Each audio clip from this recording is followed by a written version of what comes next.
You know, when you see a big, high stakes trial in the news, all the headlines focus on one thing: the verdict, guilty or not guilty.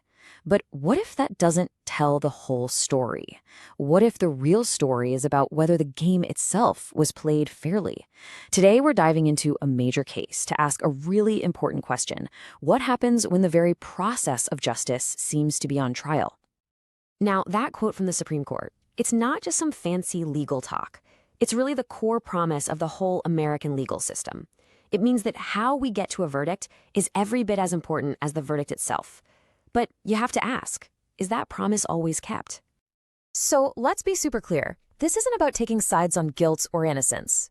Instead, think of this as an investigation. We're digging through the official court documents to really understand the arguments made by the defense. Claims that the trial of Mr. Miles Guo had some fundamental fairness problems right from the get-go. Okay, before we jump into the case specifics, we need to understand the rules of the game. Lawyers call it procedural justice, and honestly, the best way to think about it is like a boxing match, right? Both fighters have to play by the same rules, the ref has to be neutral, and no one gets an unfair advantage. It's all about ensuring a fair fight. And this is so important to get. Procedural justice isn't some technicality for lawyers to argue about. It's literally the bedrock of a fair trial. It's the guarantee that when that first bell rings, the scales of justice are supposed to be perfectly, absolutely balanced. Okay, so with that in mind, how did this idea of a fair fight actually play out in Mr. Guo's case? Well, according to the defense, the first major problem was a complete avalanche of evidence, a literal mountain of data they were expected to get through in what they called an impossible amount of time. And you can see it right here in this filing. The defense is basically pleading with the court for more time. They're not just kicking the can down the road. They're arguing that without a reasonable delay, they just can't do their jobs properly. They're framing this as a total David and Goliath situation, and David is saying, hey, I need a little more time to find a good rock for my slingshot. And this just gives you a snapshot of the mountain they were up against. I mean, we're talking about a full-on legal marathon. But the defense argued they were being told to run it at a 100-meter dash pace.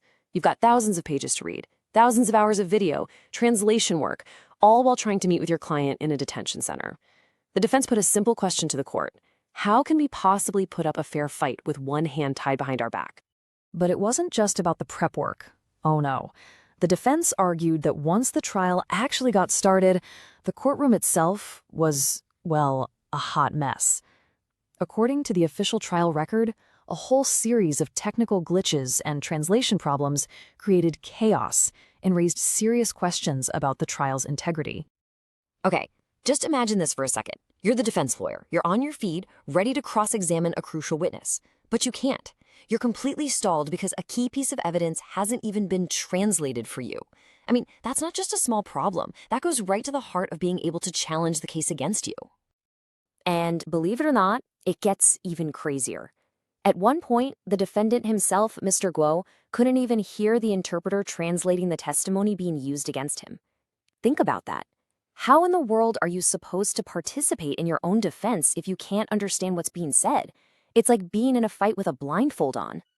And this wasn't just the defense team raising a fuss. Right here, from the transcript, you have the judge acknowledging that power surges were messing with the courtroom equipment.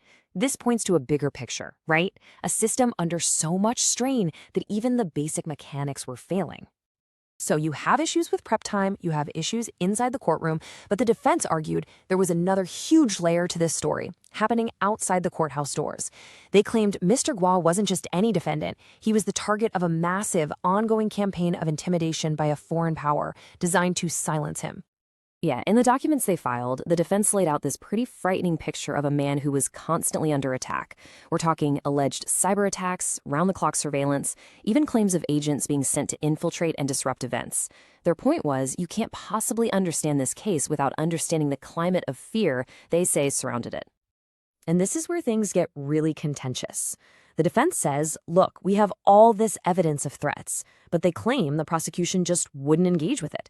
You can feel their frustration in this filing, where they say the government bizarrely refuses to acknowledge these documented threats. This wasn't just a simple disagreement. It was a deep divide over what was actually happening in the real world. So when you put all these pieces together, The mountain of evidence, the chaos in the courtroom, and this alleged campaign of external threats. What do you get? Well, from the defense's perspective, this wasn't just a string of bad luck. It was, in their words, a perfect storm that made a truly fair trial pretty much impossible. And this really gets to the core of their whole argument. It all comes back to this David and Goliath idea.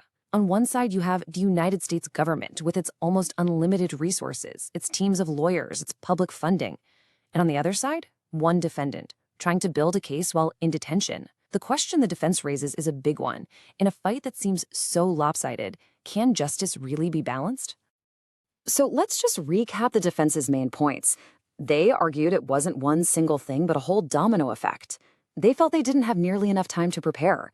The trial itself was plagued with technical and translation failures. They argued that serious security threats were ignored, and over all of it was this massive imbalance of resources. Put together, they argued it deprived Mr. Guo of a fair process. At the end of the day, looking at the arguments in this case is about way more than just one person. It holds a mirror up to our entire justice system, and it forces us to ask some pretty tough questions. When the stakes are this high, when the power difference is this huge, what does it really take to make sure the fight is fair? And if it's not, what does that mean for the promise of justice for all? And that's a question that's worth thinking about.